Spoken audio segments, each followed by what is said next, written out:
All right, good afternoon, everyone, and welcome to today's meeting of the Senate Committee on Education. My name is Senator Angie Taylor, and I have the distinct honor of chairing this committee, and we will start at the beginning and with our roll call, Madam Secretary. Senator Buck. Here. Senator Cruz Crawford. Here. Senator Doñate. Here. Senator Dondero Loop. Here. Senator Rogish. Senator Titus. Here. Chair Taylor. And I am present. Please mark Senator Rogish present when she arrives. All right, so welcome again to everyone here in Carson City. We have a full house. All right. There's no one in Vegas yet, but there's still time. And anyone who may have tuned in, who may be tuning in, we welcome all of you here. Just a little bit of housekeeping as we get started. First of all, we just want to remind everyone to please silence your electronic devices. And if you would like to testify, please make sure you've signed in over there at the door. And if you have a business card, please give that to our secretary. When testifying, make sure you turn the microphone on and speak loudly and clearly and identify yourself each time you speak. And the first time you speak, please go ahead and spell your last name. We want to make sure that we're getting the minutes correct. Presenters, any presenters we have, and we will hear two bills on today. Any handouts you have, that should have been given to the secretary at least 24 hours in advance, and 20 copies should be brought here to our committee room so that we can share with everyone who is here. And we will take public comment at the end of the meeting. We'll take it three ways: here in person in Carson City, in Las Vegas if anyone is there, and then we will take it on the phone line. If you would like to phone in and participate that way in our meeting, I'll give you that number. That number is 888-475-4499, and the meeting ID is 846-9041-7596. And then you'll be able to share your public comment. We do that at the end of the meeting. And then also we'd just like to remind you, as committee members, you see we have our laptops in front of us. We have exhibits and notes and so on in front of us. So please do not take that as a sign of inattention or disrespect as we follow along with you. That's just one of those things that we do. But trust me, we are following along with you. Okay, before we begin, if you have an empty seat by you, please raise your hand, because we have people standing at the door. Come on in and have a seat. This is the usher in me from church. Come on in. Okay.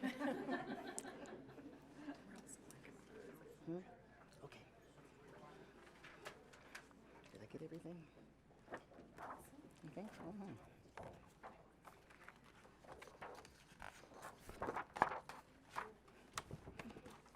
All right. See, it works every time. Fantastic. Thank you so much. And we are preparing an overflow room for anyone who may need it. We're going to take today's bills. We have two bills on the agenda for today: Senate Bill 237 and Senate Bill 245. We have one of the senators presenting 245 who has to be in another committee meeting, so we're going to start with that one. We'll take Senate Bill 245, so please come on up. Senators Lang and Assembly Member Anderson and Trustee Hull from the Washoe County School District.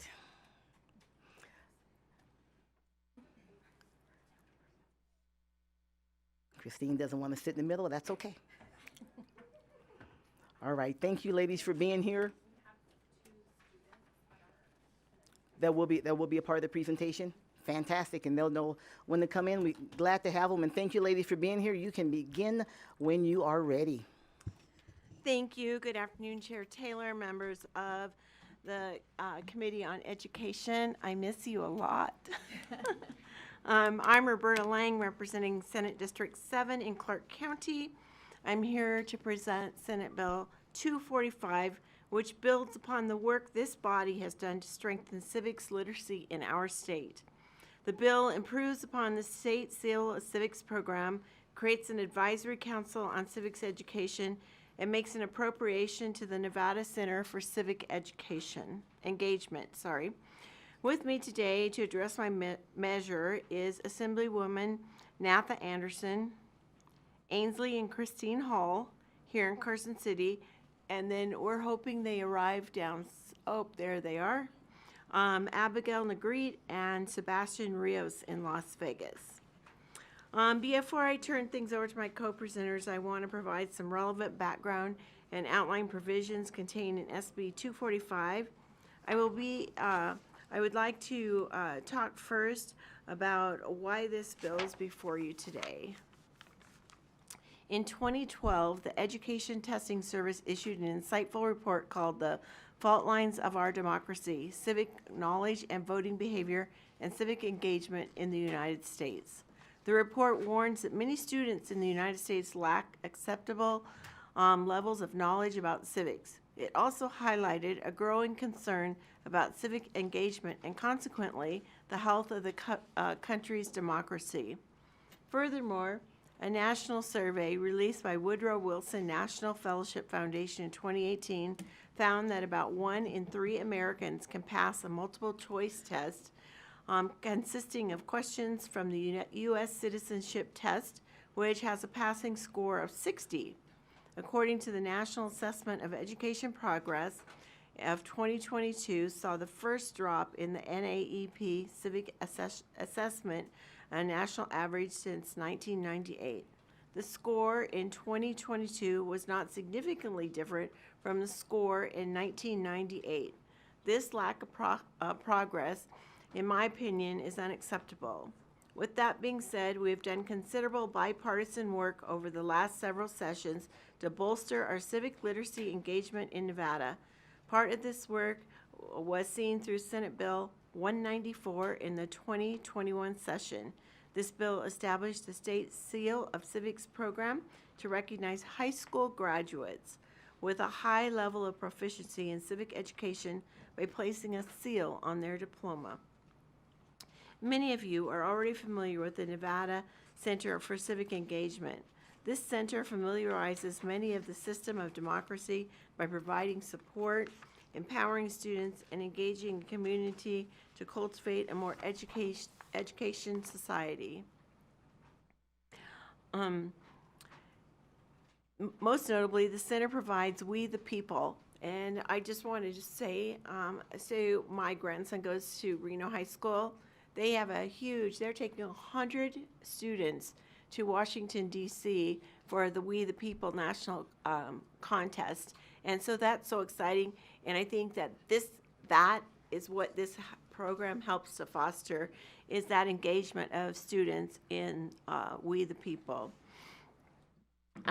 All the work that we have done together means that Nevada students will be more civically engaged, more politically attentive and tolerant, and more likely to be involved in communities. And now I'd like to pass it over to Assemblywoman Natha Anderson to go through the bill. Thank you, Senator Lang. So, Natha Anderson for the record, ANDERSON. Before I begin, I would like to also state that I am a civics teacher. I have spent the last 28 years teaching, and up until 2022, it was always English. And then all of a sudden, during the session, I think we might have been having a special session, I had a phone call from my administrator and asked me, since I was dual certified, if I'd be okay teaching government. And I said, oh my gosh, I get to teach civics? That's the best. And I'm not saying that just because of this bill, but also because this is the space that our students get to discuss the balance, and they get to discuss the 3 levels. And there's so many wonderful things to discuss in these classes. And so the opportunity to always raise civic education, always there for it. Because it's more than just the words on a page. It's how you make sure that the Constitution comes alive. It's how you make sure that our students are understanding that we the people, of the people, by the people, includes them. Not just those of us that are sitting behind a table and pushing a button to say yes or no. It also includes them. And so this is one reason why I'm very excited about this bill. So with the chair's permission, if I may walk through the bill, this is an overview. First, this bill creates the adversary advisory, nice job speaking today, Council on Civics Education and Nevada's Department of Education. Section 8 outlines the method to stagger the members' initial terms. If you take a look, though, at Section 3, the council must, number 1, assist NDE with the development and implementation of the State Seal of Civics program. develop an application process for students that are interested in receiving the state seal, and review those applications, develop a rubric to identify a satisfactory score to determine eligible students who demonstrate proficiency in civics, and provide for the requirements and criteria for a student to complete a service learning project, as well as certain entities or individuals to earn civic designations. Senate Bill 245 also authorizes the Superintendent of Public Instruction to apply for grants and accept donations or gifts to support this program. Section 5 changes the academic requirements for a student to be eligible to receive the State Seal of Civics.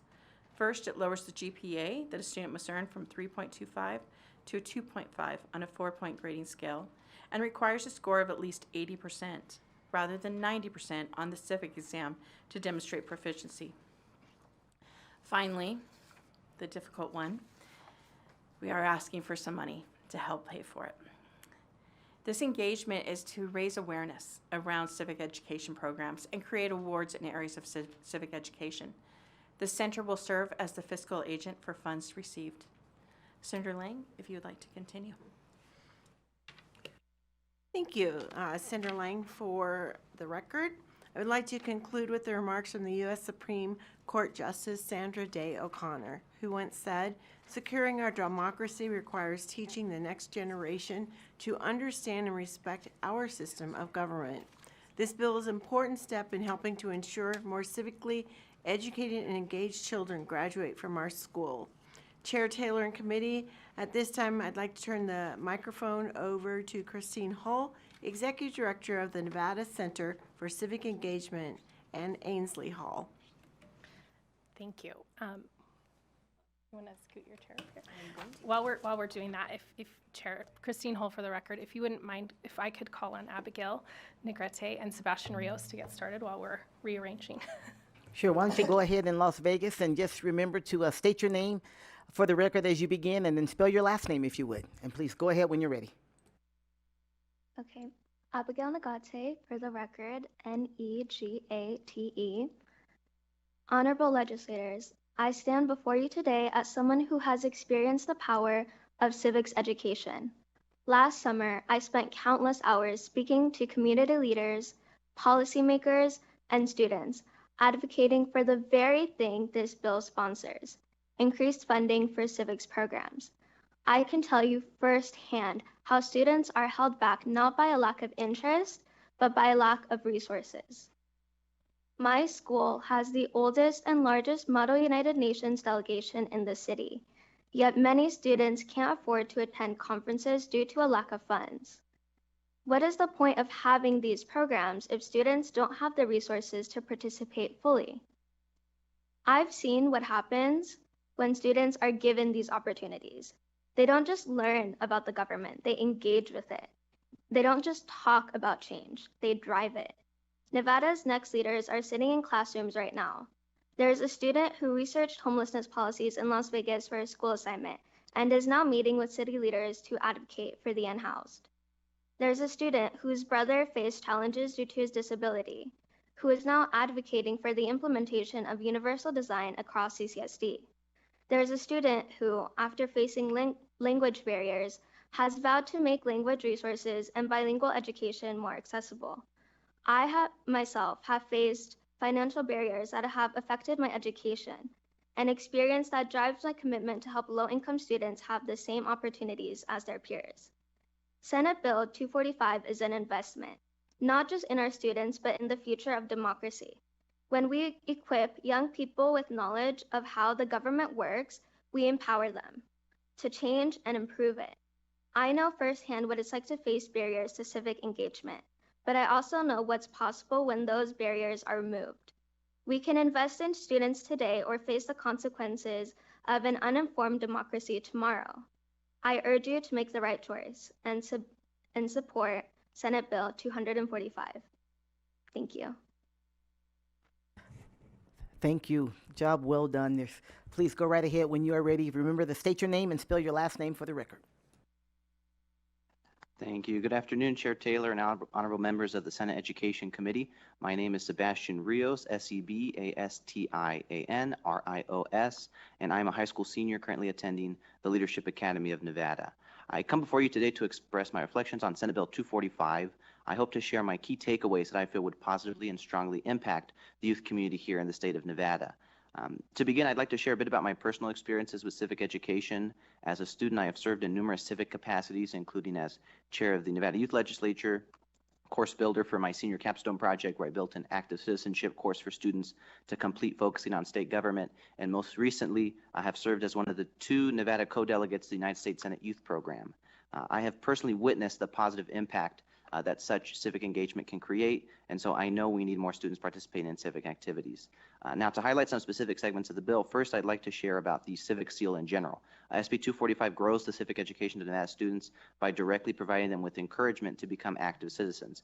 By students being required to do well on the civics tests and complete a service project to earn the seal, they are making leaps and bounds of progress in their personal active citizenship journey. Civic engagement starts and ends with the communities we serve and the knowledge we gain on how to serve them. And so the combination of these factors makes the seal truly all-encompassing. To share about the next item, at its core, the civic seal is a point of encouragement for students to complete civic activities.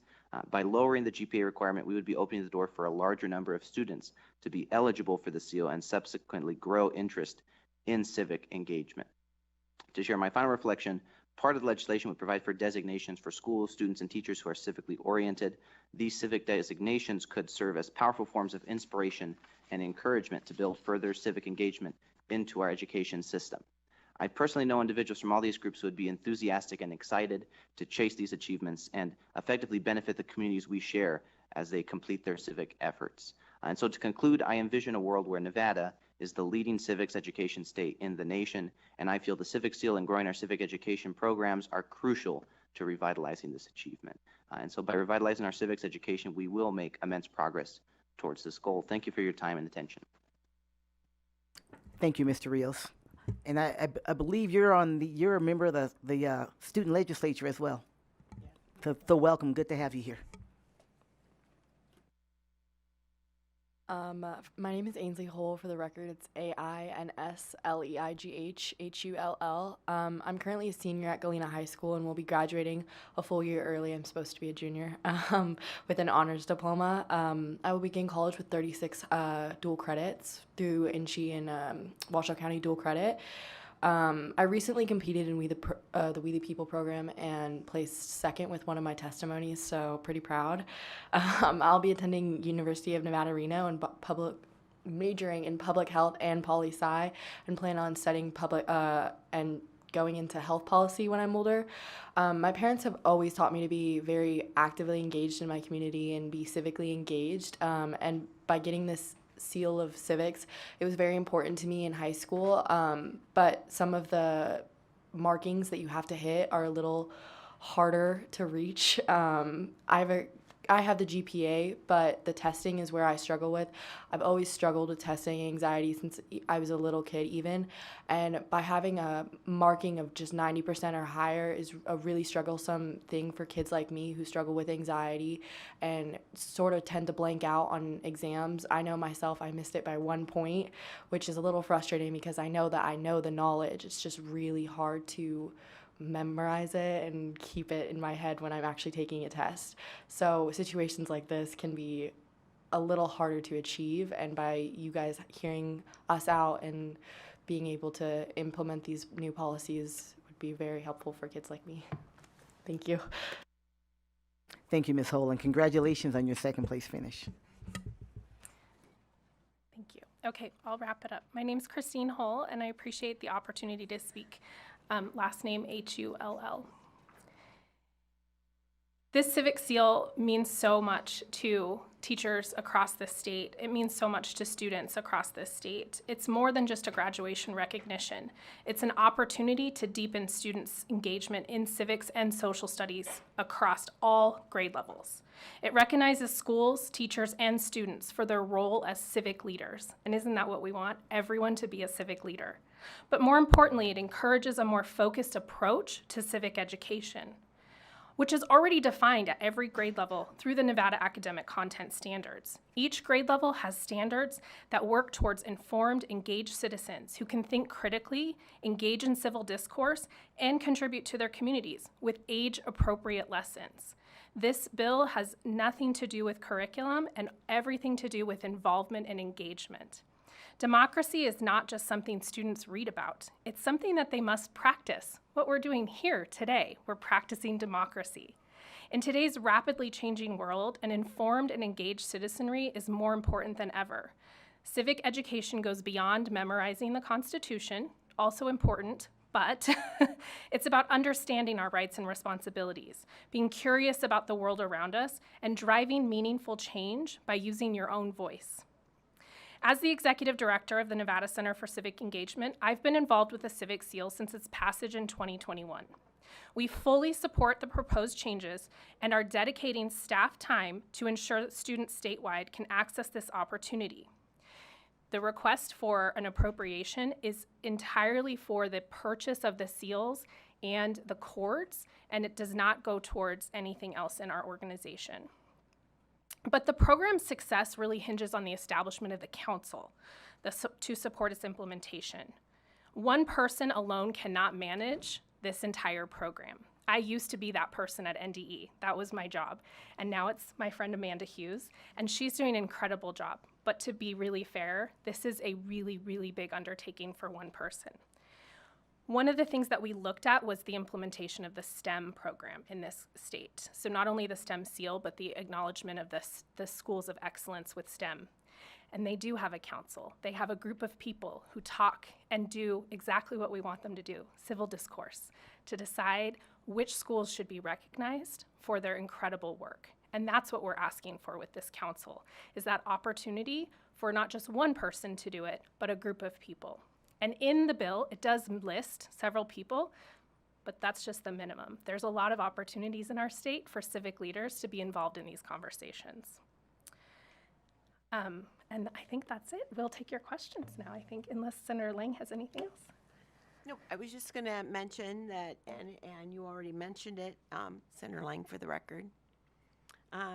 Amanda Hughes from the Department of Education is in the audience, happy to answer any technical questions you all might have for her. And with that, we stand ready to answer your questions. All right, thank you very much, Senator, Assembly Member, our outstanding students, and Trustee Hull. We will see if any of the committee members have any questions. Starting with Senator Titus. Thank you, Madam Chair, and thank you all for being here today and in Las Vegas. I appreciate the interest in civics. I think it is critically important. I actually have a couple questions, however. Number one, in this day and age where we're actually trying to eliminate advisory councils, this state has way too many advisory councils. Was there ever a thought that we could address this through the Department of Education, maybe get more personnel? I still don't understand why we need yet another advisory council when the program already exists and maybe needs some tweaking.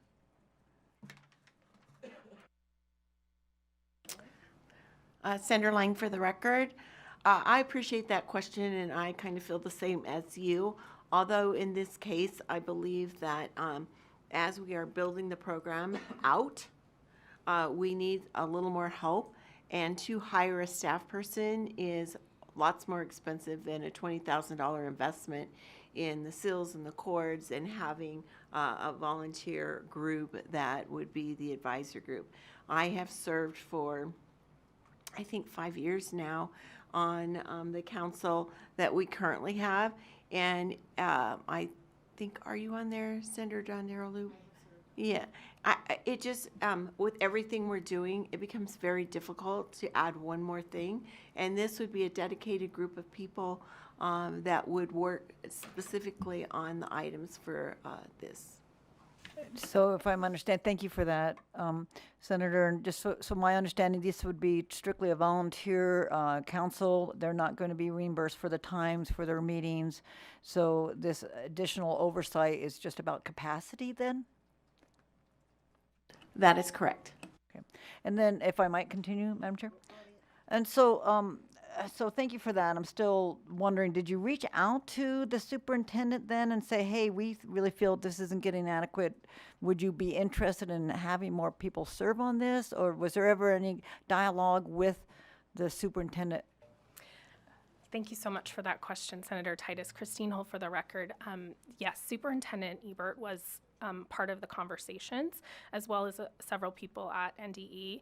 And right now, their capacity is just not enough to fully implement the civics excellence in the schools and the student and civic leader award. That's really the area that they just don't have the capacity to do. I mean, we've got over 700 schools in our state, and if even a quarter of them applied for the recognition, that would be a full-time job. So this is an opportunity to streamline that process, to create a system, and maybe the council won't be necessary eventually, because I agree with you. We have a lot of councils, and we're all sitting on a ton of committees. I know all of us are. So I'm with you on that. But in this case, I think it's really about building up the capacity to create the system.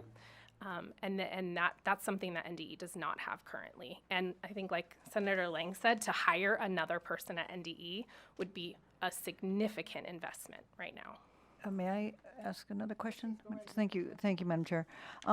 So lowering, so thank you for that explanation.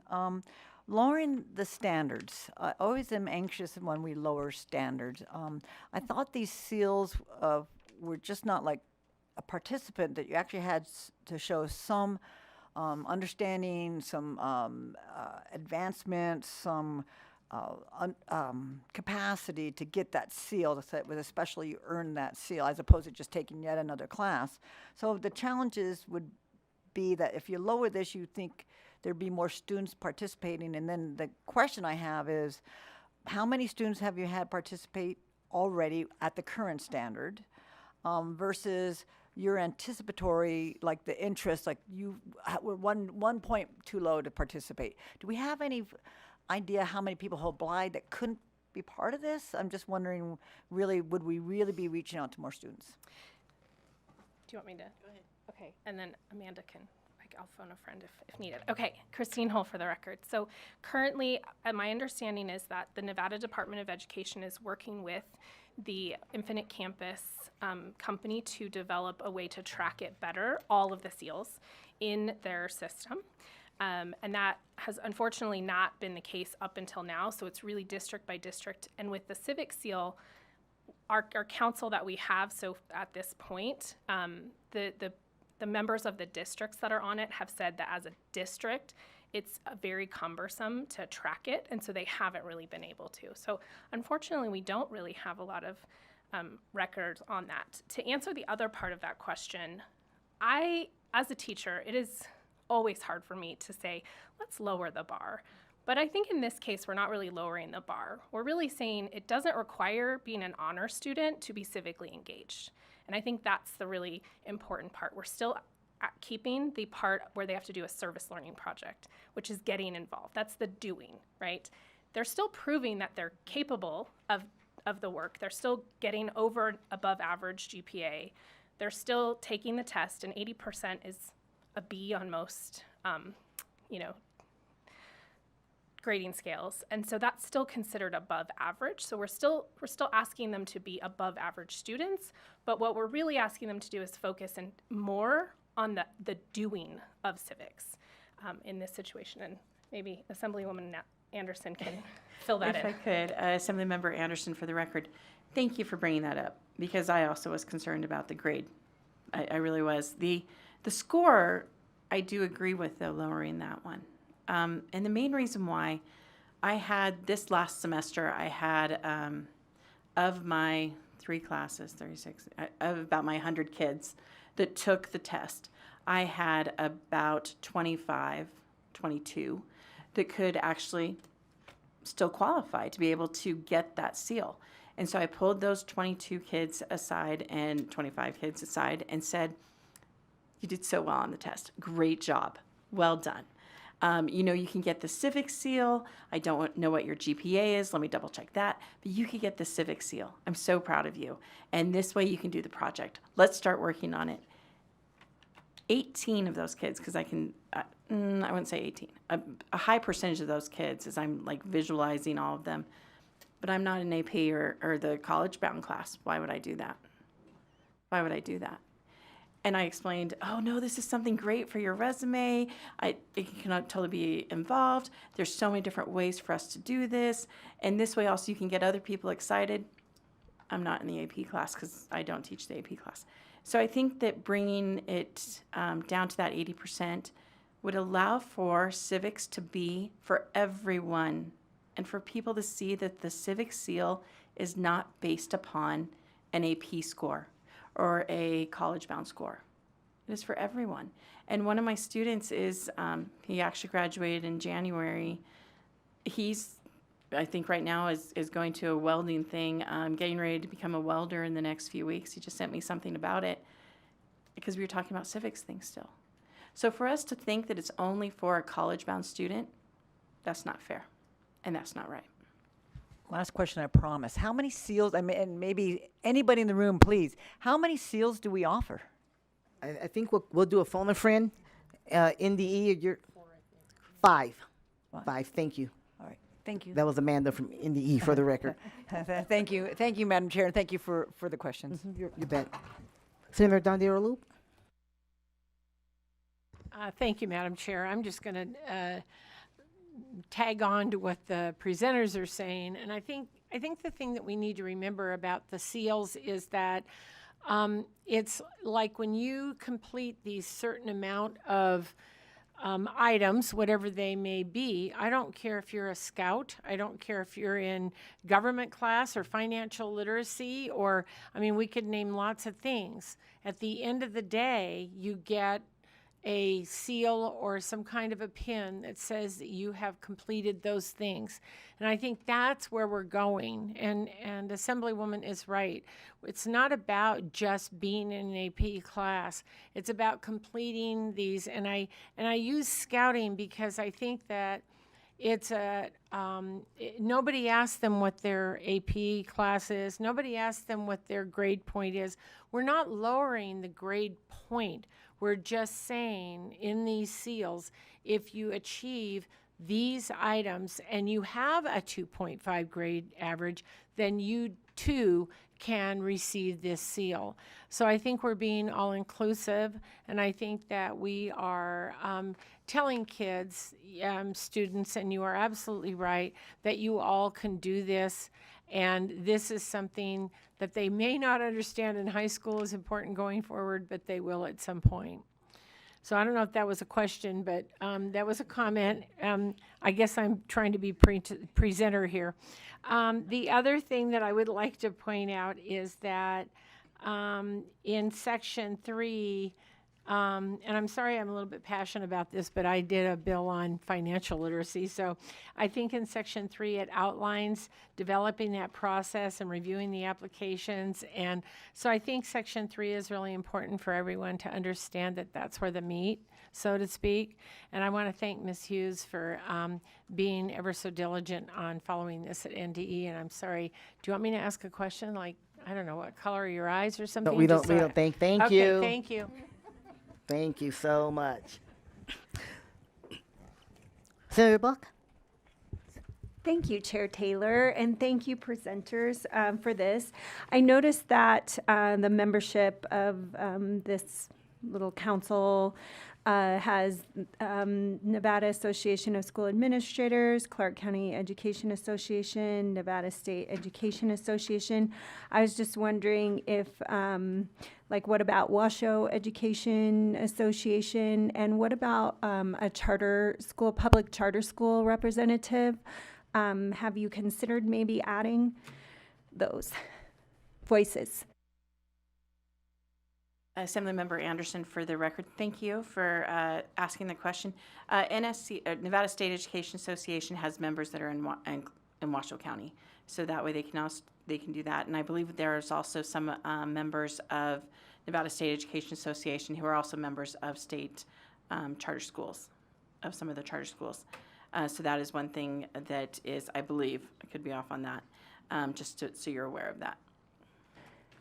If I may, Chair.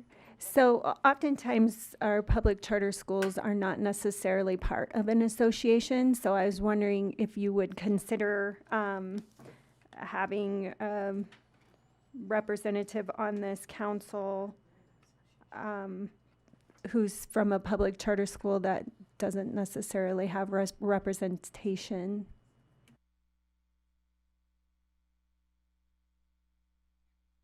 Senator Lang, for the record. We're happy to take that back and have some further discussions about that. I don't think we're prepared to make a decision today because I think as you look at the list, I mean, when we did this bill back in 21, I think it was, you know, we came up with the list and it's been operating in that way. And, you know, this is the first time someone's brought something up, so we're happy to take that back and have some conversation about that. Thank you, Senator Lang. Thank you. Thank you, Senator Buck. Senator Cruz Crawford? Thank you, Chair. Thank you for this bill. I still remember my high school civics teacher, Mr. Kempfer. I think he's still teaching. He's, I think, about 80 now. He really inspired me because at my home we didn't talk about politics. It's not every home does. And I think now with AI and all the social media, it's really important that our students are critical consumers of the information that they are fed. And so I think this is just such a timely bill. My question is regarding the 2.5 GPA. Is that the GPA for their overall high school GPA or just the GPA for the coursework? Thank you for the question, Senator Cruz Crawford. Christine Hull for the record. Yes, that's the overall GPA. And then in the original bill, there was also some requirements for making sure that they took enough social studies classes as is required by the high school diploma requirements as well. Okay, so that's helpful. So one of the things I was able to hop on, Virginia, Oklahoma, New York State has similar seals, and they have a 3.0 requirement, but it's only in that coursework. So this actually, I feel like, is a higher standard because if they're engaged in doing 50 hours or 75 hours, 80 hours, how many hours is that? Or that's going to be developed by the board, I imagine. Then that will propel them to not either meet or exceed other states that have the seal. So I think it's a great bill, so I appreciate it. Absolutely. And if I could add something, Christine Hull for the record, when we engage students like this, we've already had evidence this last couple of years that when we're engaging students in this kind of work or anything they're really excited about, they're coming to school, they're getting better grades, and they're not missing class. And so this is just another opportunity to pull kids in and work on that chronic absenteeism. We have some really great anecdotes on that. I just want to share because it just warms my heart. I was at Hug High School last year, and I was working with a couple of students, just sharing some great civic work with them. And this one student doesn't go to school very often. And about 2 weeks later, he went to the teacher and he said, "Hey, is that lady going to come back to school?" And the teacher was like, what? Trying to figure it out. And then he figured out who he was talking about. And he said, "Yeah, if we did stuff like that, I'd be here every day." And that's what we want to encourage, is them to come and feel that their voice matters and that they're excited about coming to school. And so if we can continue this kind of work, we can hopefully, in all subject areas, not just social studies. I mean, we're biased, but but I know it's in all subject areas. And if we can encourage that, I think that we can really, break that cycle of chronic absenteeism as well. And if I could add, Senator Lang, for the record, if you have the opportunity to go online when we have one of these, a Saturday where we bring all these kids together, or a day during the week where we bring them together and they're on canvas and they're voting on this or that, and the next thing they're hearing senators and assembly people lobby each other on whether we should do this or that, and they vote on it. That's where it starts, right? So this isn't just starting something at the high school level. It's something we're starting in elementary school, and so when they get to high school and they have an opportunity to get these seals, they kind of know already what civics is because we've been teaching them, and so it's a progression.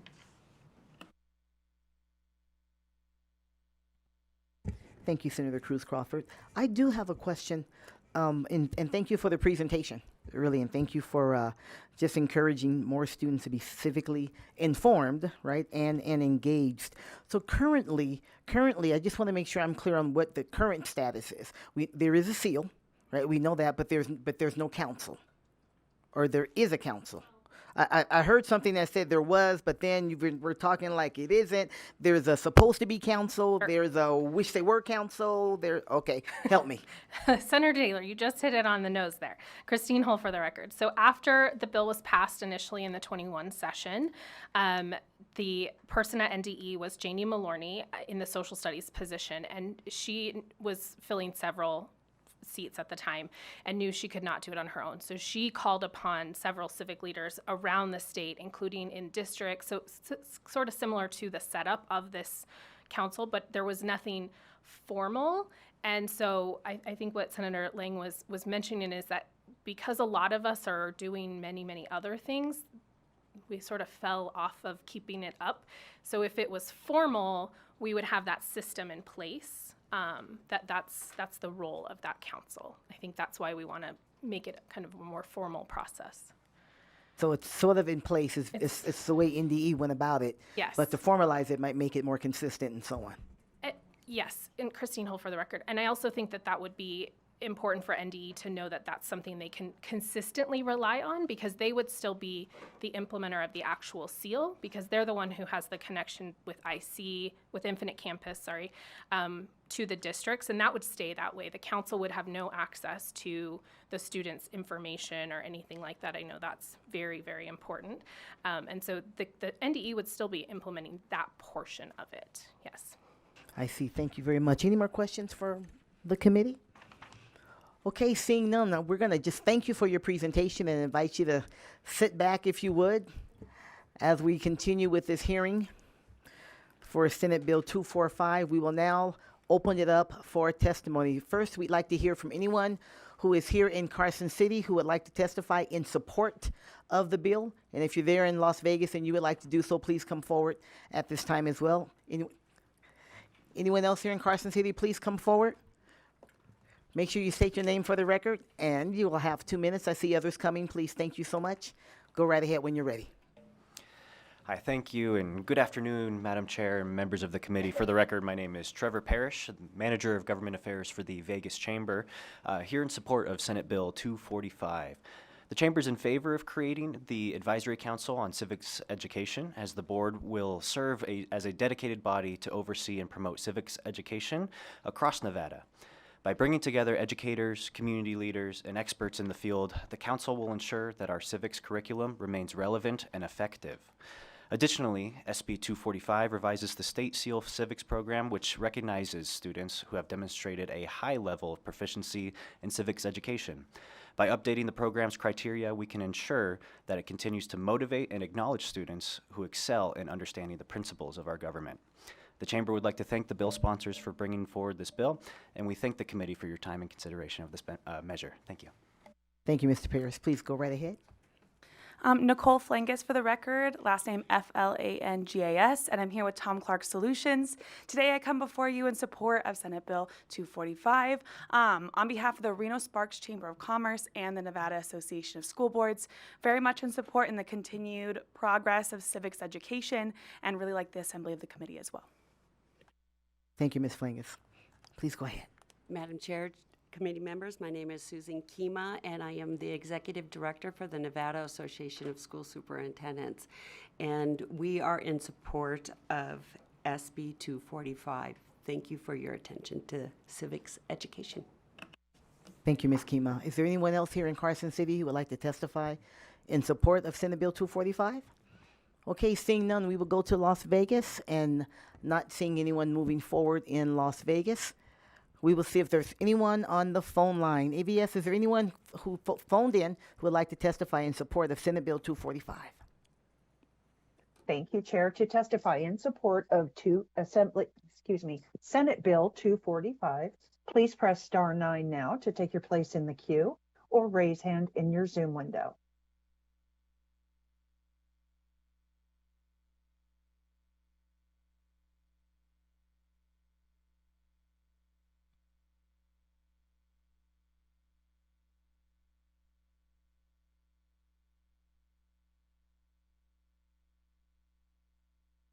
Caller, please press star 6 to unmute.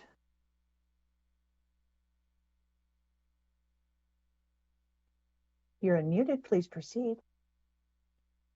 Hi there. My name is Jamie Vaughn, and I am in Reno, Nevada. I am a retired social studies teacher. And as a longtime educator in Nevada, I strongly support SB 245 and its commitment to strengthening civic education. So over the years, I've guided students through the complexities of our political system, focusing not just on history and government, but also on helping them engage critically with ideas. And in my classroom, I tended to avoid a lot of lecture and instead encourage student-led discussions using balanced primary sources to explore multiple perspectives. And the goal was to empower students to think for themselves and analyze information and draw their own conclusions. And these, to me, are crucial skills for success in today's world. And in my experience, these students tended to take more interest in their education when they were challenged to engage in such discussions and projects. I actually taught AP US history, and at the very beginning, when I was teaching, I was told that anyone could enroll in the class, and at first I was a little miffed about that. I do not always want things to be easy for students, but then I realized that, students that did not have the resources to be able to engage in those classes deserve to engage in those classes.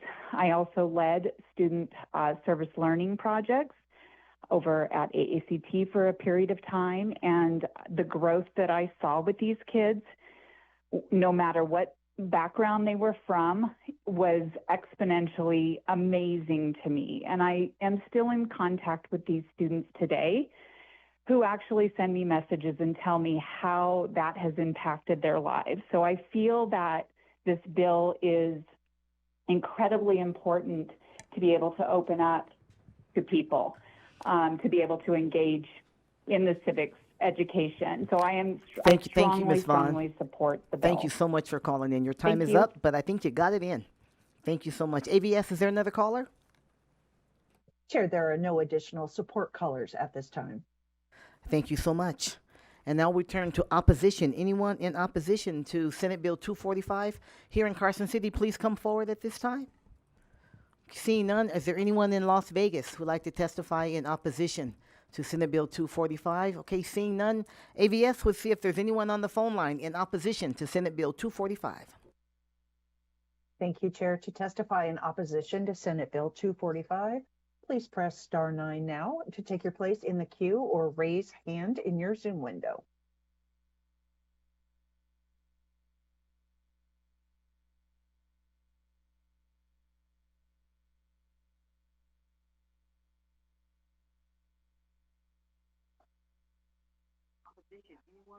Can I talk now? Yes, please, go Caller, ahead. you're unmuted. Please proceed. Yeah, okay. My name is El Rojas. I'm calling from Las Vegas. I live in Assembly District 12, Senate District 12. I'm part of my neighborhood watch group. I'm active in my community Safe Cities network. We're engaged with Walmart, Walgreens, Dollar Tree, McDonald's, Jack in the Box, all four of them in our community, and the 7-Elevens in our community. What we're seeing here, although I am in support of the 2.5 grade point average, because I remember when I was in high school, I had a friend, his name is Rudy. This guy was not very good in school. I didn't see no future in the guy. He ran for office and he won, and he said, I want to get into politics.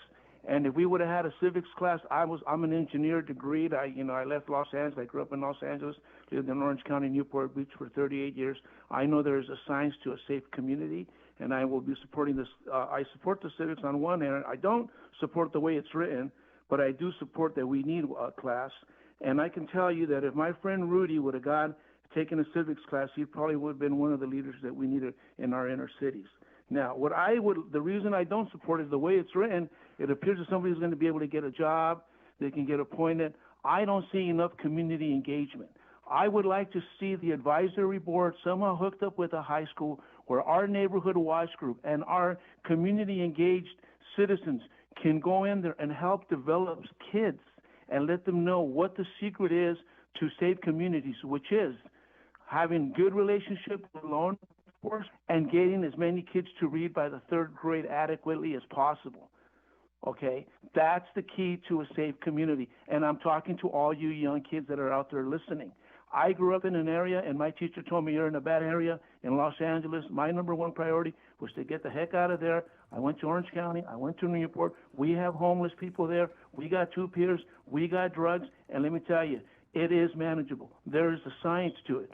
But what the teacher would have told me, hey, you guys go to college, when you come back, you build a better relationship with law enforcement, you get kids to read by the 3rd grade, you can turn this community around. Thank you, And that's Mr. what I'm Rojas. telling all you kids. Mr. Rojas, your time is up, sir. Thank you so much for calling in.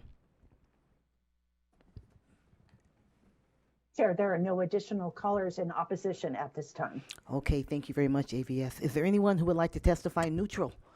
Neutral on Senate Bill 245? Seeing none in Carson City and none in Vegas. AVS, do we have any callers who would like to testify neutral? Thank you. To testify in neutral, please press *9 on your telephone or raise hand in your Zoom window to take your place in the queue.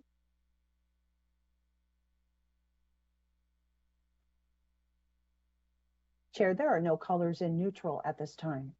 Thank you so much, AVS. To the sponsors, would you like to no final remarks? Okay, thank you very much. We will now end this hearing on Senate Bill 245. Thank you so much for presenting and being here in our committee. We appreciate it. All right, we'll go on to our next agenda item. We will open the hearing on Senate Bill 237.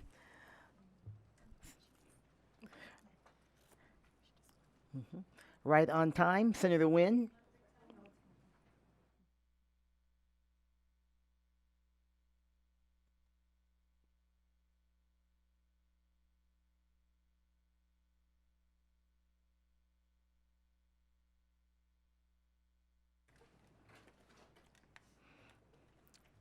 Welcome. Please go ahead and start when you're ready, and just remember to state your name and spell your last name for the record.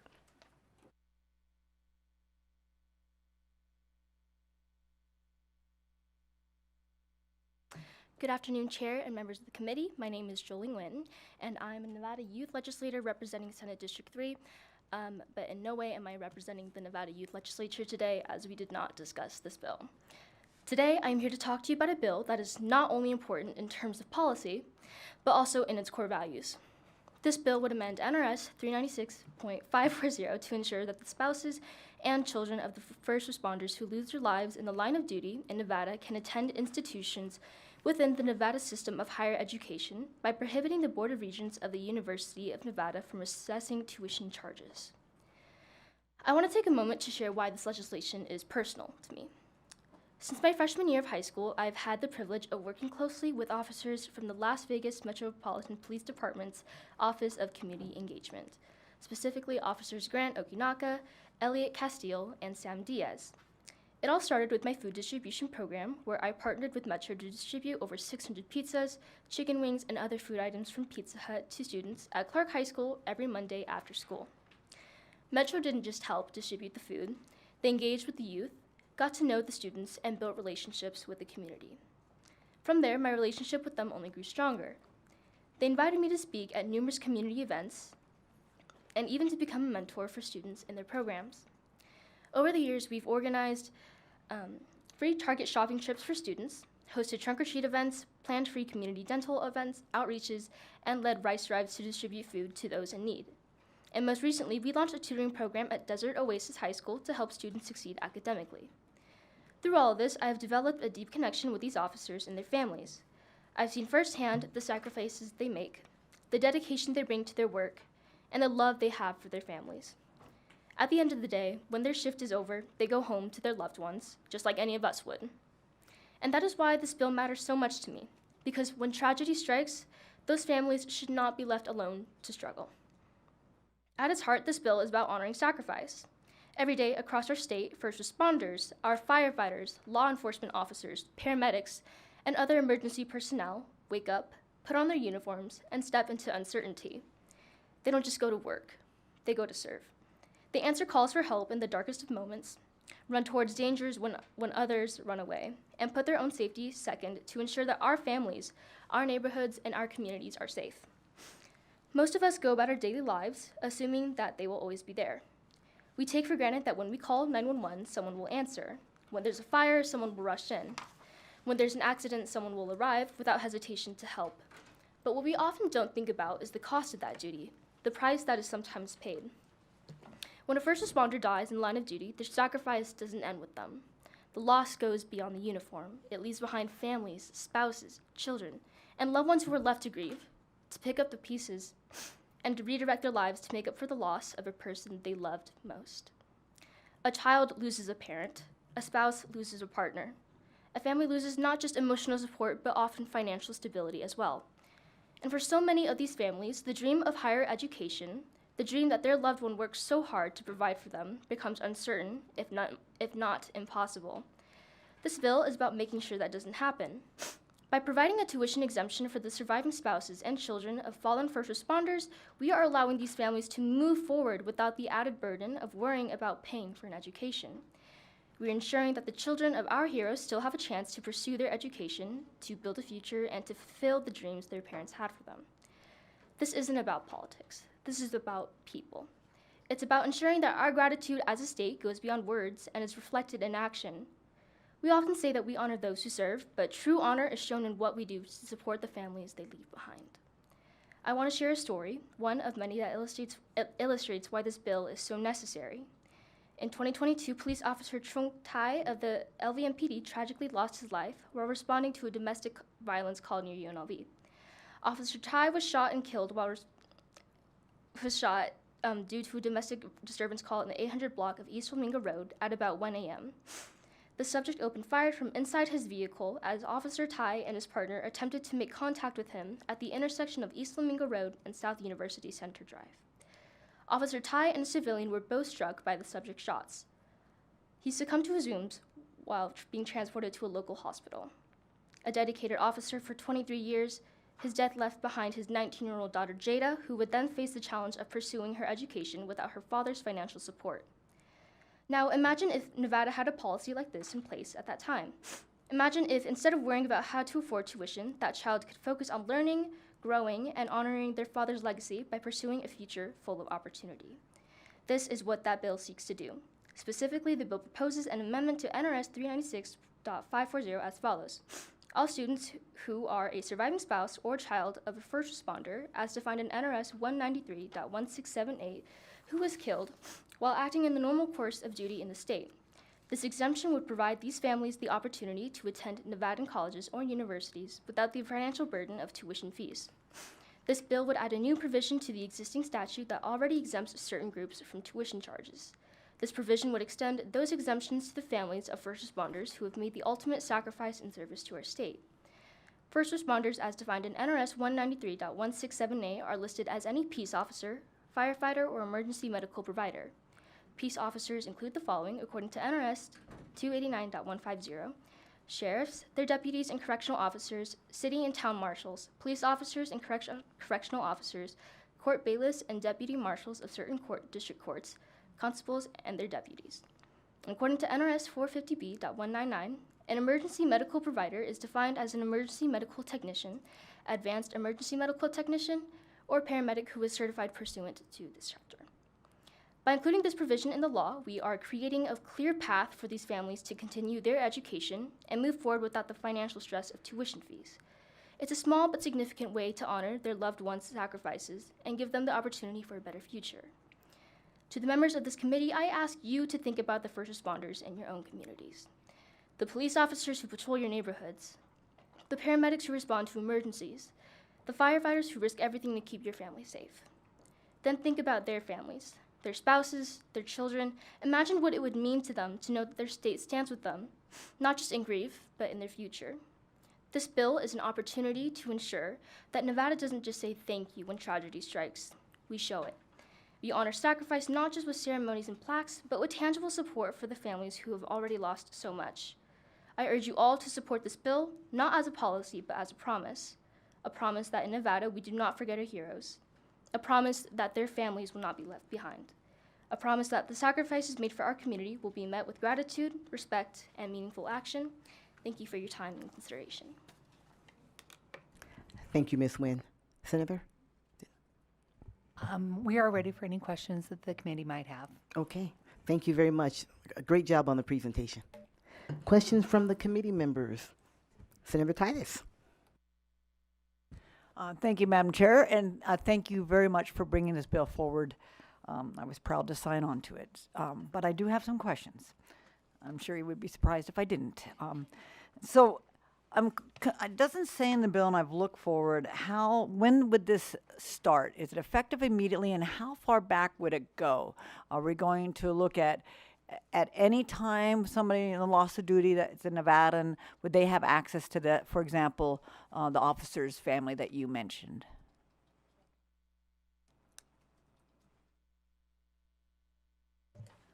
Thank you. Rochelle Wynn for the record.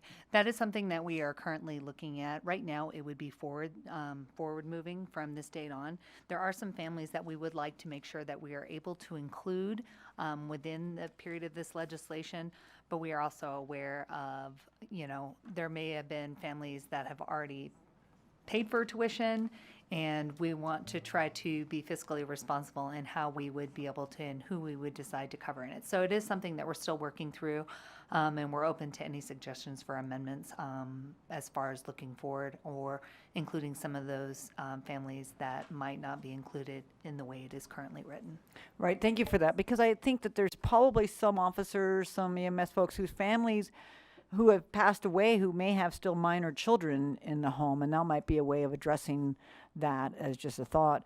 And on question number 2, if I might, do we have any idea if this, say, had been enacted even a decade ago, how many officers, EMS folks have we lost? I mean, we do a ceremony tragically every May. We add to our names, and I'm just wondering, do we have an idea about what that even looks like? Rochelle Wynn for the record. We actually have an existing statute. It's NRS 396.545. It has provisions for a trust account for education of dependent children. It does not include spouses. It's a little more all-inclusive, but it is limited by the funds that we place in it. We, as of this biennium, it is proposed in the governor's executive budget to only provide $25,000. I think everyone on this committee is very familiar with how much college tuition is. So as you can imagine, that doesn't include a lot. It wouldn't include a lot of people. If we put it under the section as proposed in Senate Bill 237, it would limit the number of people that are included in that provision, but it would provide for more tuition. I can tell you on 396, under that section, we reached out to NSHE. We reached out to some other agencies, and they indicate they have a balance forward of about $73,000 in that fund under that other statute. But they anticipate that there are some children that would be about 11 kids that are aging up into the area where they would be eligible for college tuition and fees under that existing statute. Under this existing statute, it would include spouses, which the other one does not include. And I guess just for clarity then, if this was enacted now moving forward, it would include those young children who haven't come of age yet, but perhaps have already lost their family member moving forward. Rochelle Wynn for the record. That is our intent. Okay, great. Thank you. Thank you, Madam Chair, for the questions. Again, thank you for bringing the bill forward. Thank you, Senator Titus. Senator Cruz Crawford? Hello, thank you, Chair. Thank you for bringing this piece of this bill forward, and I was happy to be a sponsor as well. I did ask NSHE to provide the projections for the school year for tuition waivers. It's projected to be about $7 million with our foster care youth and our we have our National Guard waivers and now our Native Indigenous waivers. And so 2 things. Number 1, is it going to include fees? Because I believe the Native American waiver does include fees, and outside of the coursework, let's say if they're going to nursing school, all the additional nursing fees. Rochelle Wynn, for the record. In Senate Bill 237, I believe under subsection, let's see, Section 1, subsection Section 1, subsection C, it includes tuition charge. Okay. So this one, and the individuals that are already covered under this, it is just the tuition charge. In the other section that I previously referenced when I was answering the question from Senator Titus, that one is to the extent money is available, but it includes registration fees, tuition, laboratory fees, textbooks, course materials, any of those kind of items. Because that is fund limited, and it's a broader group of individuals, it does carry, it provides potentially more. This would be more limited and would cover less. Okay, and I just wanted us to track is that the universities do absorb these costs. And so I'm very much in support. That's why I'm a co-signer on this bill. But as we do move forward and there is money as money becomes available, we do need to start supporting our universities to absorb these costs. And I just wanted to thank you. I have a friend who lost a husband, Philip Closey, and I know that she was supported, their daughter was supported to go to beauty school.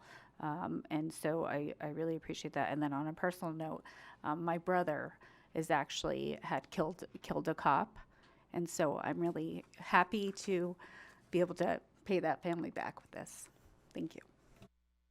Thank you, Senator Cruz Crawford. Senator Dunyate? Thank you so much, Chair. I have a quick question, maybe for legal, if they can provide us some context. And I just want to thank Senator Wynn for bringing this. If the second part of my question was going to be if you can provide any stories of families that you have talked to regarding this issue and why this would impact them. But the question for legal is, so I know the bill references NRS 193.1678. My question for clarification is, my understanding is that reference of NRS is only if they're killed in the line of duty. But as you may recall, we had an officer from Metro that was killed on his way back from home, so he was not on the clock. And so does that section of NRS cover that circumstance, or would we need to amend that to also cover them? Because technically they were on the way back home, they were just leaving work, and it was still within their responsibility. So I don't know if legal can respond to that. Would you mind you can opine on that, please? Cameron Newton, Committee Counsel. So no, I don't believe that the current way this is written that somebody in that instance would be covered. The section of NRS 193.1678 that you mentioned, that's specifically thrown in there to define a first responder. And the way that it defines first responder means that it's any peace officer, firefighter, or emergency medical provider. And in this instance, we refer to them as acting within the normal course of duty. So I think if you wanted a situation like that covered, it might be worth tailoring the language a little bit more. Rochelle Wynn for the record. I would be happy to work with legal to figure out where they're. I know that as far as stories and experiences and people that would benefit from this, I anticipate that we'll have some testimony and support that will be able to talk about their experiences and how they would benefit from the passage of Senate Bill 237. And there may be officers or people in the room that can also answer questions, because I don't think it is defined in statute about normal course of duty. I know that we had some determinations made during COVID. I see Ms. Lloyd also, I believe, will be able to testify, but there was some distinguishing, there's obviously tragic events that happen on duty, like with Officer Ty, where someone is killed while they are on duty responding to a thing. But then sometimes there are circumstances like we had with COVID, where people maybe contracted the disease while they were out on duty and maybe didn't die immediately from that. But there was obviously, there was that kind of determination. And I don't know if that's done internally by the sheriff, or if that is something that we need to further define in statute. But I'd be open to working with legal on any amendments necessary to make sure we're including everyone we're intending to include. Good. Thank you, Cameron, for weighing in. Mr. Newton, sorry. Thank you, Senator. I have a. I don't know if this is a question or a statement, or actually maybe a request. This bill, Senate Bill 237, talks about covering tuition and recognizing the difference between this and NRS 396.545, which covers fees for students, and then this bill would be tuition for students and spouses. What I wanted to just see if you have this on your radar, tuition is out-of-state tuition. We don't have in-state tuition. So when you say fees, under this, that means the spouses would not have their fees paid for. If you live in Nevada, that's all you pay is fees.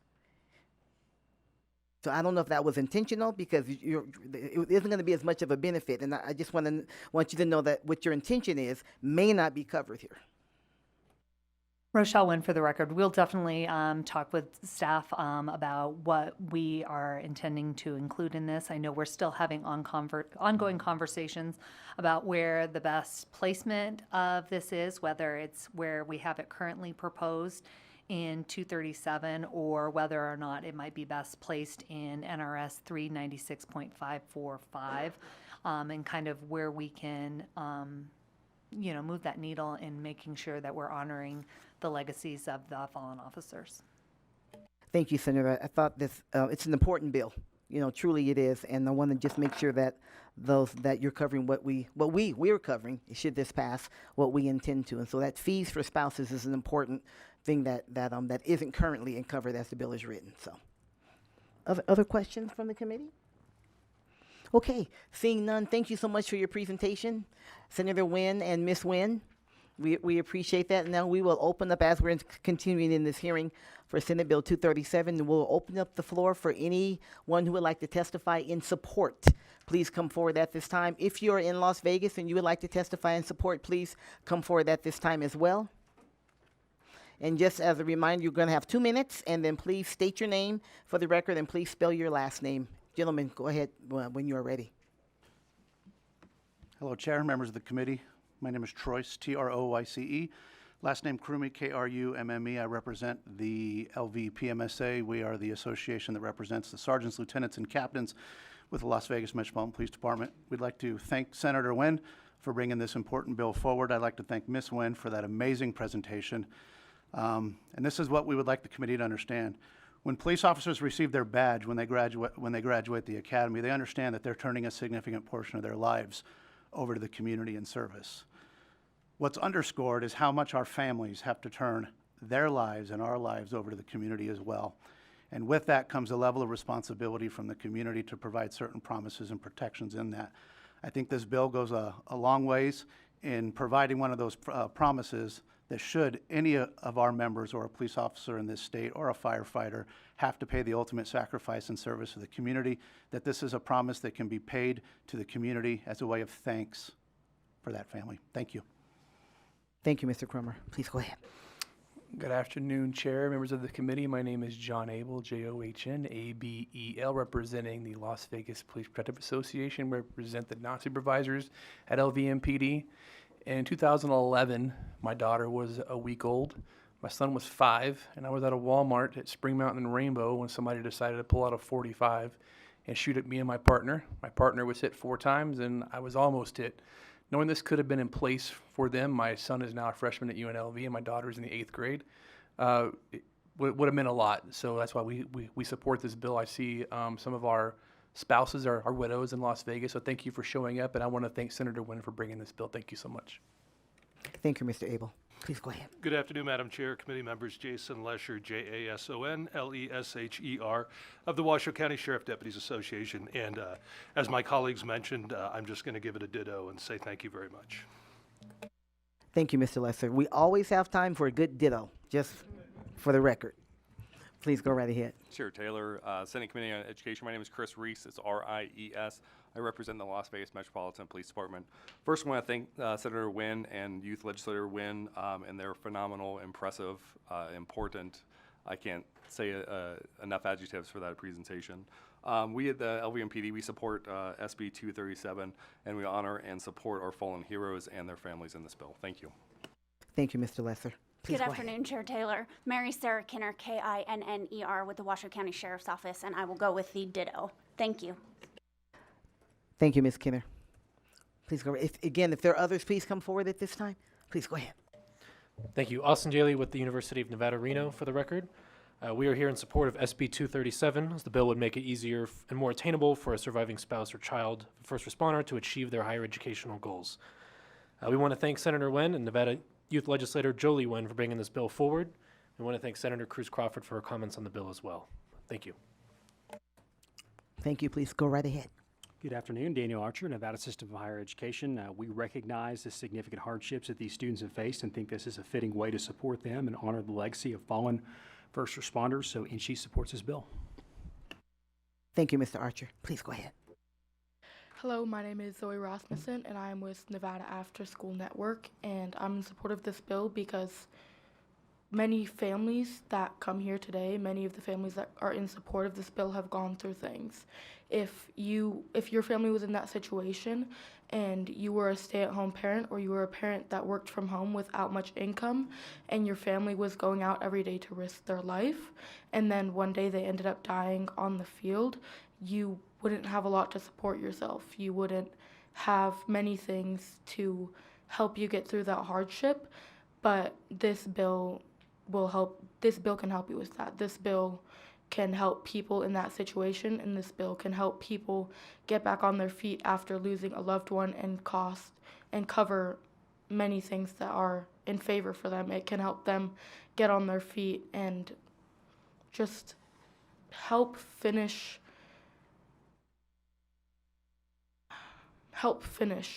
like fill that part of them that may have died that day when they did. Thank you, Ms. Rasmussen. Good job. Go ahead. Good afternoon, committee members. My name is Dr. Fan Nguyen.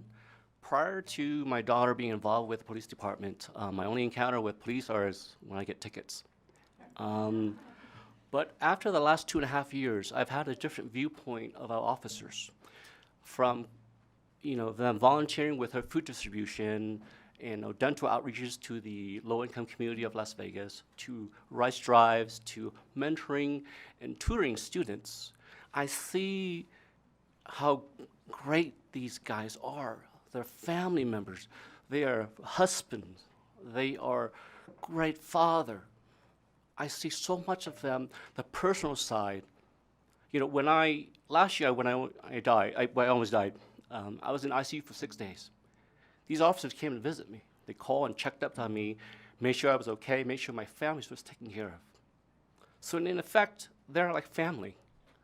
So when you're family, you make sure that these officers has to be taken care of, especially when they place their life on the line for us.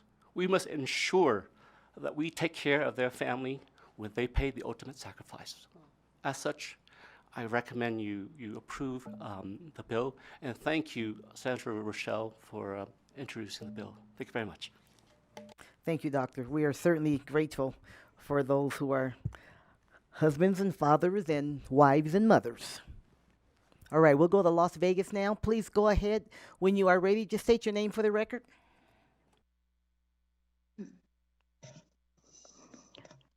My name is Mindy Lloyd, MINDDIELLOYD. I am the widow of LVMPD Lieutenant Lloyd of the Las Vegas Metropolitan Police Department. And honorable senators, we are so grateful to be in front of you today in support of Senate Bill 237. And thank you, Senator Nguyen, for bringing the attention of this and how important it is for our state. I'm so sorry, I'm just a little bit. Thank you for honoring our fallen officers and our heroes and how this bill would expand access for support to the families of our firefighters, police officers, and first responders who died in the line of duty. Our first responders put their lives on the line day in and day out to keep our communities safe. and in the face of this work are often exposed to so many dangers. I'm so proud to call Nevada my home and so proud of our legislation for always putting our families and our heroes first. Thank you so much. Thank you so much, Ms. Lloyd. Thank you for sharing your story, and we're so sorry for your loss. Please go ahead. Who's next? Hi, my name is Krista Swanger. Swanger. I'm the spouse of Officer Jason Swanger from LVMPD. We thank you for bringing this bill to light for us. My husband was a huge supporter of community engagement. He played Santa Claus for the kids in his area command. He volunteered at my son's school all the time for reading week, for volunteer day. He was always there. This would be a huge help. I'm a stay-at-home mom. I now homeschool my son. My husband was the one who went out and worked and brought home the money. So to know that we don't have to take on the stress of paying for college is a huge relief. And we just appreciate you guys bringing this forward and appreciate you letting us speak. Thank you. Thank you, Ms. Swanger. And again, we're so sorry for your loss. Let's go ahead. Is there another in Las Vegas? Please go ahead when you're ready. Good afternoon. My name is Jennifer Jones-Closey, Jonesclosi. I am the widow of Officer Philip Closey, who served the Las Vegas Metropolitan Police Department for 21 years. I am also the president of the Southern Nevada Concerns of Police Survivors organization, and I represent a lot of the families. I apologize. 11 departments, 4 different counties here in Nevada, all made up of survivors who have lost their loved ones. Good afternoon, honorable senators, and thank you for the opportunity to be here and speak today. And thank you to everyone who has previously spoken. That sweet girl who introduced the bill, I believe her name was Ms. Wynn, brought me to tears knowing that my husband's service and his sacrifice is remembered and honored. And thank you, Senator Cruz Crawford, for your friendship and for remembering Phil. I lost my husband 3 years ago in the line of duty to COVID after he served for over 2 decades. My husband and I both hold college degrees, and we have always had that dream for our children. Our lives were severely impacted by our loss and still are to this day. I pay a small car payment to our grief counselor every month.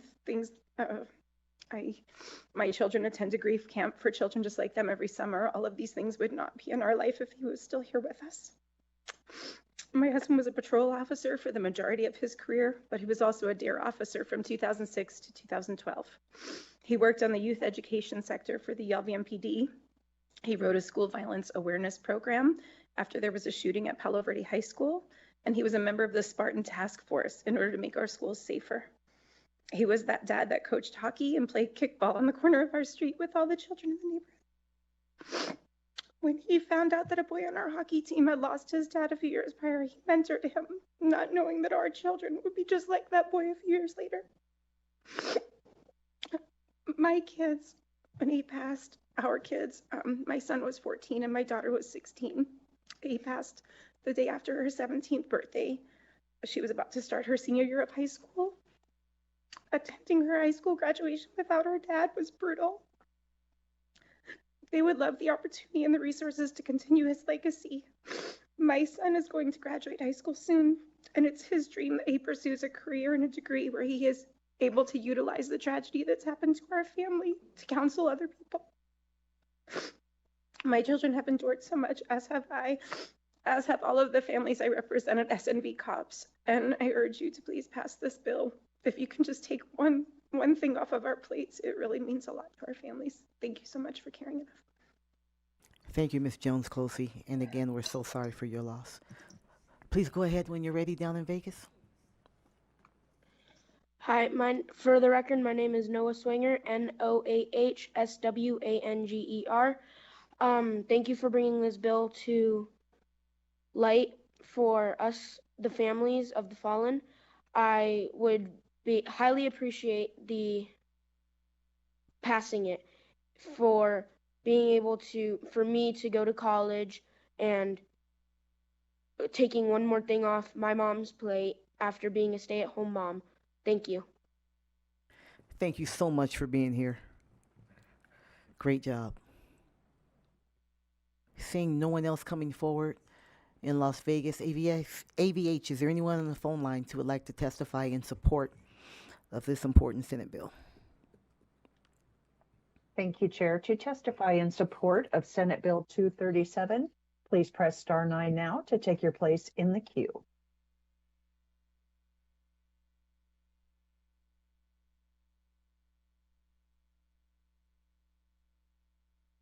Good afternoon, Chair Taylor and committee members. For the record, my name is Matilda Miller. That's MATHILDA Government Relations Director, Native Voters Alliance Nevada, and we're in unwavering support of SB 237.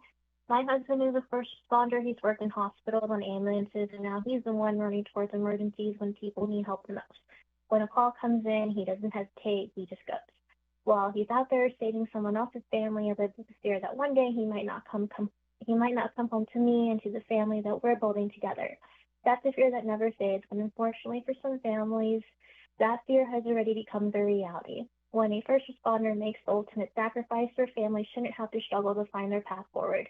No child should ever have to grow up without a parent and then even face more obstacles as they try to build their future.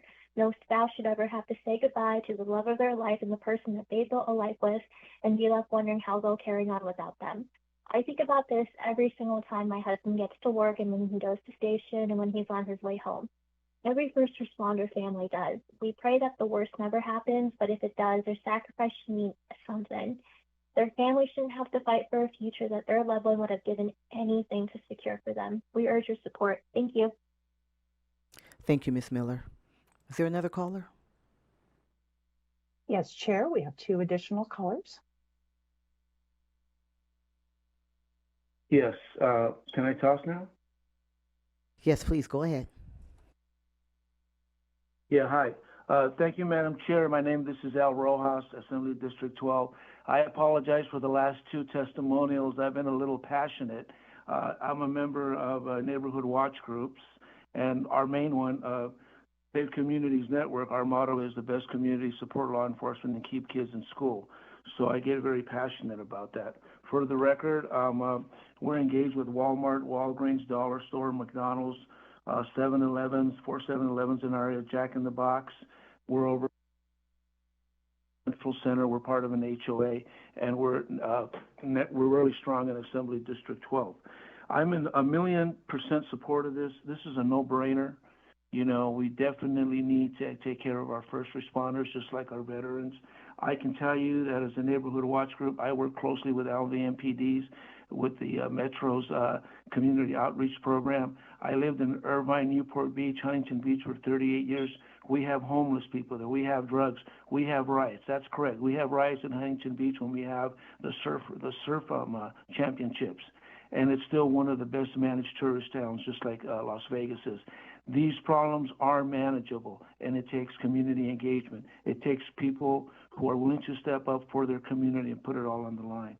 So I love Metro. I have the best relationship with Metro. I love them. And as a matter of fact, one of the things that we may want to consider is maybe adding another clause that if you served more than 10 years or 8, maybe 5, you start getting some kind of compensation for your children getting a higher education, because we know, and in closing, that the best communities are the communities that have the higher education are the ones that make the best decisions and are the most law-abiding. I can tell you coming from the Irvine area, which is one of the most safest areas in the country.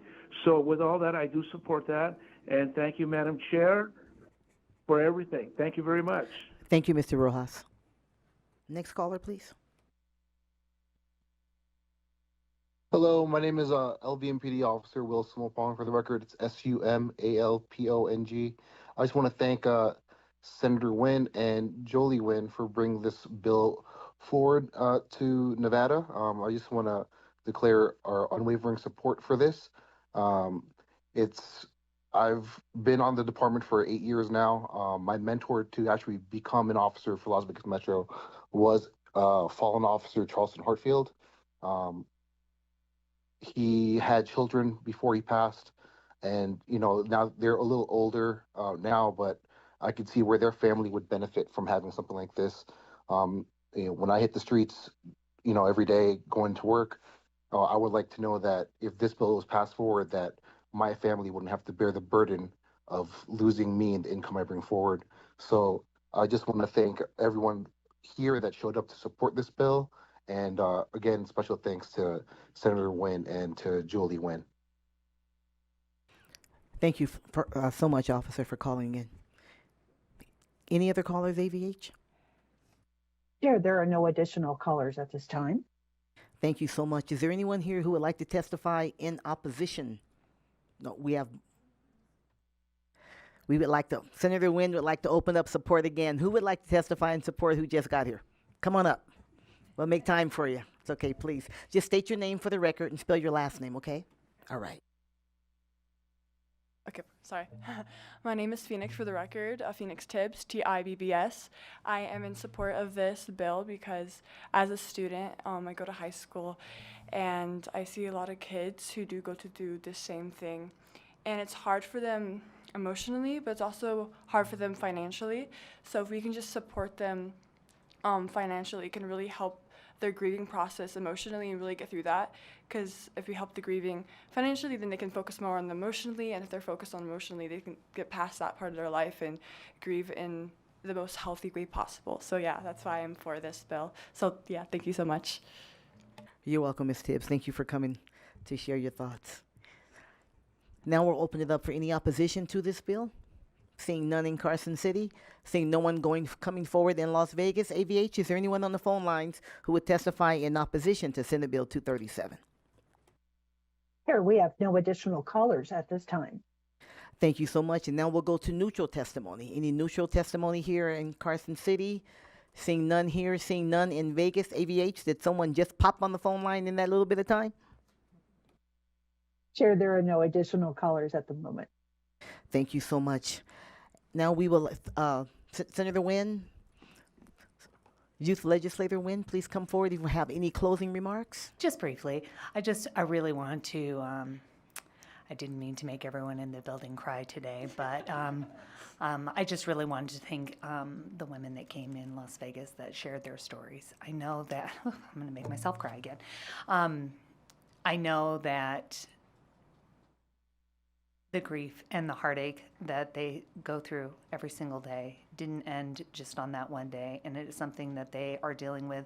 And I'm so appreciative that they are taking their struggle and their grief, and they are trying to make this easier for any future families moving forward. So I appreciate them coming. I appreciate them telling their stories and sharing this with this committee. And I'm really grateful for Jolie Nguyen. I don't know, one of the great pleasures that I have in being in this position is being able to work with young people in our community that have a passion, are articulate, are smart, are caring, have that compassion, and she is definitely one of those. And so when this bill was brought to me by John Abel with the LVPPA, I was like, yes, and I know the perfect person that will be able to help run this bill and work this bill and be able to share that same compassion and empathy in this community. So thank you for your time, and thank you for allowing us to present this bill. That's it. Thank you so much. Thank you, Senator, and thank you, Youth Legislator. And I would just like to thank, on behalf of our committee, all the first responders in the room who came out to share your stories and advocate, and certainly those families who came out to share your story. That could not have been easy. Thank you very much. We will now close the hearing on Senate Bill 237. And we'll move on to our last item on the agenda, and that is public comment. If you would like to make public comment here in Carson City, please come forward at this time. Take a seat at the table. You'll have 2 minutes, and please state your name for the record.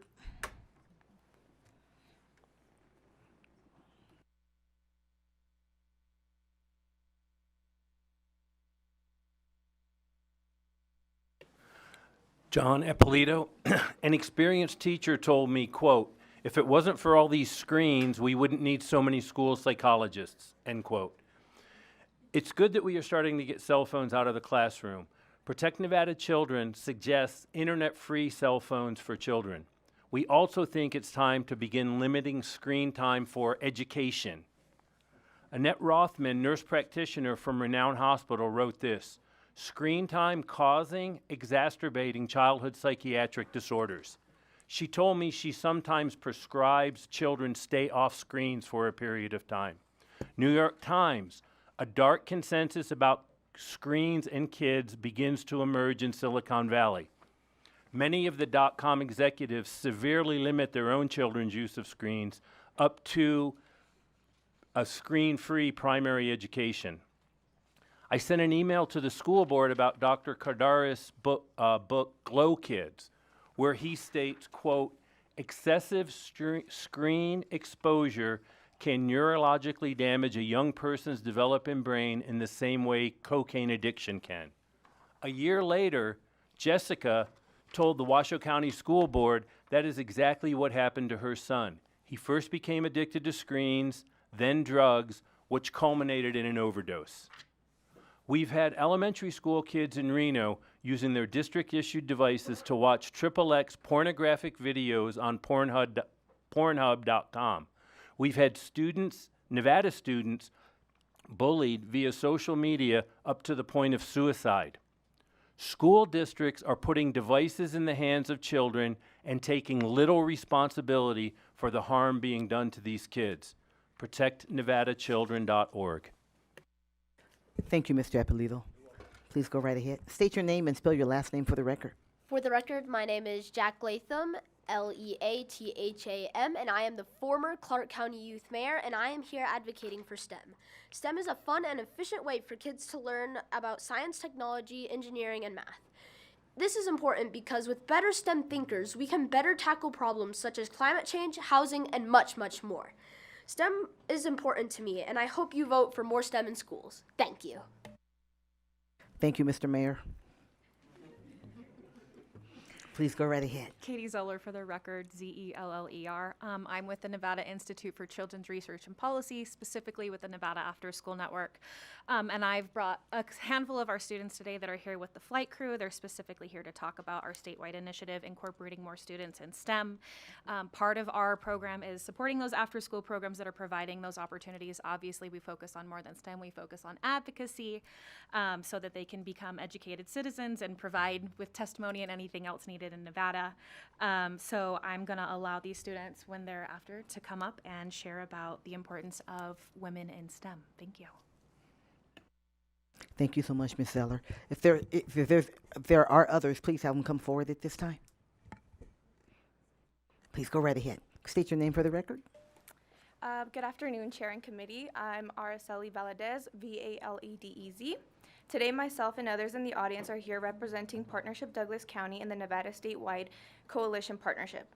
With us, we have high school students representing several substance abuse youth groups from across the state and are here today to learn about the legislature and how they can be better advocates with their community. These youth are leaders in their community and schools and are committed to standing up, being heard, and making a positive difference about life-threatening public and behavioral health issues. In each county, training is provided to youth about harmful effects of using marijuana, alcohol, tobacco, and other illegal drugs. In addition, our youth are taught how to advocate for change, create action plans, and lead by example.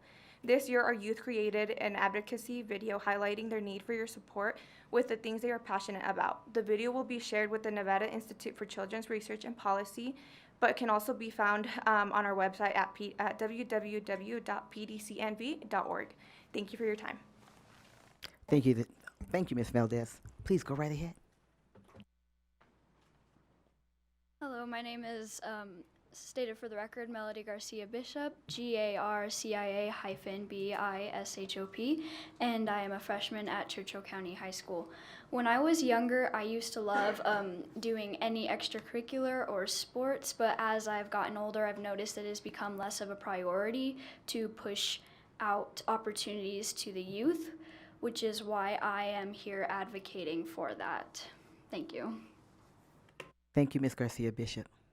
Please go right ahead. Hello, for the record. Wait, okay, sorry. Hello, for the record, my name is Zoe Rasmussen, Rasmussen, and I am currently a freshman at Churchill County High School working towards a career in wildlife sciences. I'm part of the first alumni of the Nevada Moonshot Flight Crew and am interested in helping and encouraging female and queer youth to join STEM programs and jobs. I've been a part of many STEM activities in my life, including STEM after-school activities and wrestling, track, robotics, and cross-country. And all of those I have not seen an abundance of women advocating for themselves. But in all of these youth, even men and female alike, they are fearful to do something they want to do because they're worried about how their peers will treat them. They set themselves apart from each other because they want to please others. I've been in STEM classes, STEM after-school activities, and have spoken to STEM professionals, and what I've realized from all these experiences is that there are little to no females in these areas. And all of the females that I have talked to who are in STEM agree that not enough girls are putting themselves out there and advocating for themselves. I've lived in a rural area all my life and have only recently come to find STEM programs. Nevada Moonshot Flight Crew was one of the first STEM programs I attended, and it shows.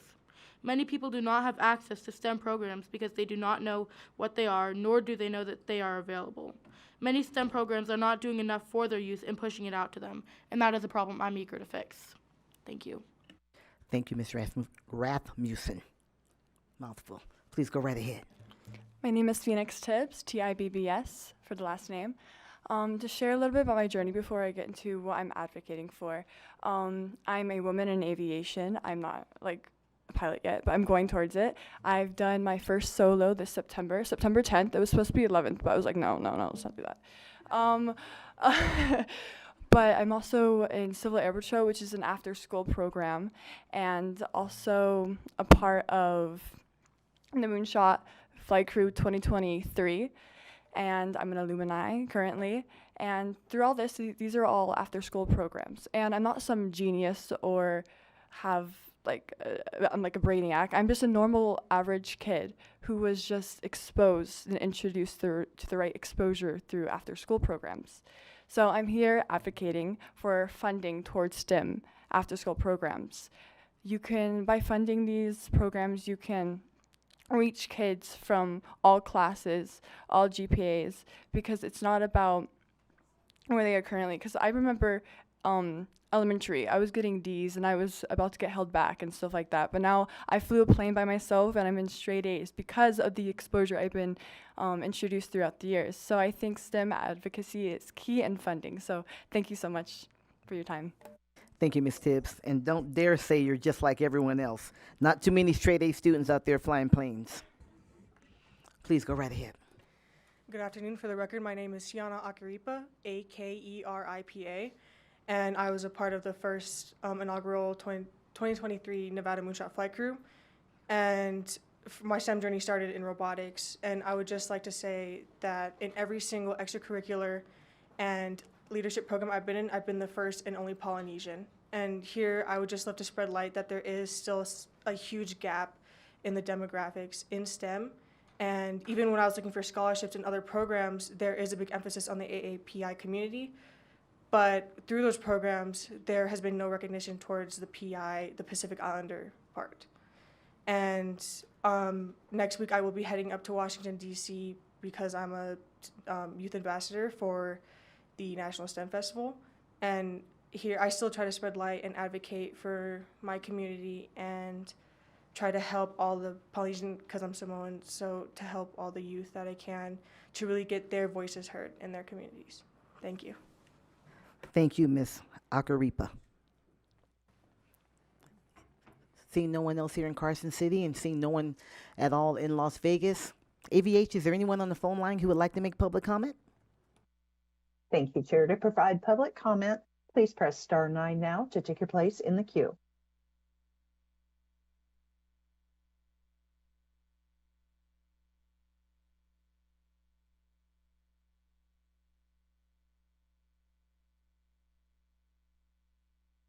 Can you take my testimony now? Yes, please, go right ahead. Please state your name for the record as you begin. Yeah, my name is Al Rojas. Assembly District 12, Sunrise Manor section. Our district is composed half in Henderson, half in Sunrise Manor. And, hopefully I can stay a little cool here because I'm very passionate about these subjects.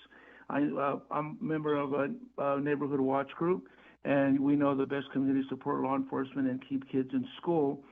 First of all, I'm glad to see there's a lot of young people testifying, and I want you guys to know that as a neighborhood watch group, we know that the most kids that we get reading by the 3rd grade, that's kids that can read, have a good education, make the best decisions, and that's one of the mottos of our group. So I'm asking that we do 2 things, that we need 2 pieces of legislation. We need one for direct funding that is earmarked for teachers, TAs, and books, especially for kids that are 3rd grade and under. We know that that's going to make a difference in our schools. However, a lot of the money is getting misappropriated by our school districts, and we need earmark funding. So hopefully we can come up with a bill. We also need an internal general of education, which would basically mean that somebody outside of the school district can audit our school districts so we can know where our money is going. We sent $3 billion to our schools, and our kids are still not getting reading. Some of our teachers didn't get their raises, actually. Some of them had to be laid off because the money was misappropriated or it's not there. So we need, hopefully there is a bill for a internal general for anybody who gets funding from the school, from the state, but we need a plan B, a backup plan, and I do recommend that we look into an internal general of education that's going to be doing forensic auditing. Thank you very much. Thank you, Chairman. You're a fantastic chairman, and hopefully I'll get it together. Thank you very much. Thank you, Mr. Rojas. Do we have another caller, AVH? Chair, there are no additional callers at this time. Okay, thank you so much. Thank you, everyone who came out and shared your stories and gave your public comments. We really, really appreciate it. Our meeting is adjourned. We'll be back here on Wednesday at 1 p.m.